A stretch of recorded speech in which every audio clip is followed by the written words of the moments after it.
నటులు ఈ మధ్య కాలంలో విడాకులు తీసుకోవడం, మళ్ళీ పెళ్లిళ్లు చేసుకోవడం అనేది చాలా సర్వసాధారణంగా జరుగుతున్న విషయం.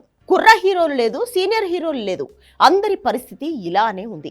తాజాగా అమీర్ ఖాన్ ఇప్పుడు మరో పెళ్లి చేసుకుంటారు అనే వార్తలు వస్తున్నాయి. తన రెండో భార్య కిరణ్ రావుతో అమీర్ ఖాన్ విడాకులు తీసుకున్న సంగతి తెలిసిందే. లగాన్ సినిమాతో ఇద్దరి మధ్య ప్రేమ ఏర్పడి ఆ తర్వాత పెళ్లి 16 ఏళ్లకు ఇద్దరు విడాకులు తీసుకున్నారు. ఆమె కంటే ముందు అమీర్ ఖాన్ రీనా చక్రవర్తిని వివాహం చేసుకున్నారు. ఇప్పుడు మళ్లీ ఆయన మూడో పెళ్లి చేసుకుంటారనే వార్తలు వచ్చాయి. దీనిపై అమీర్ ఖాన్ స్పందించారు. బంధం ఏదైనా సరే సక్సెస్ లేదా ఫెయిల్ అనేది ఇద్దరి మధ్య ఆధారపడి ఉంటుందని అన్నారు. విడాకులు తీసుకున్నా సరే తన మాజీ భార్యలతో టచ్ లో ఉన్నా అని మంచి అనుబంధం ఉందని అమీర్ ఖాన్ పేర్కొన్నారు. వారు ఇప్పటికీ తన కుటుంబంలో భాగమే అని స్పష్టం చేశాడు. వివాహ వ్యవస్థ ఇప్పుడు ఎంతో మారిందని అన్నాడు అమీర్ ఖాన్. వివాహ బంధం సక్సెస్ కావాలంటే ఏం చేయాలనే ప్రశ్నకు తన మార్క్ సమాధానం ఇచ్చాడు.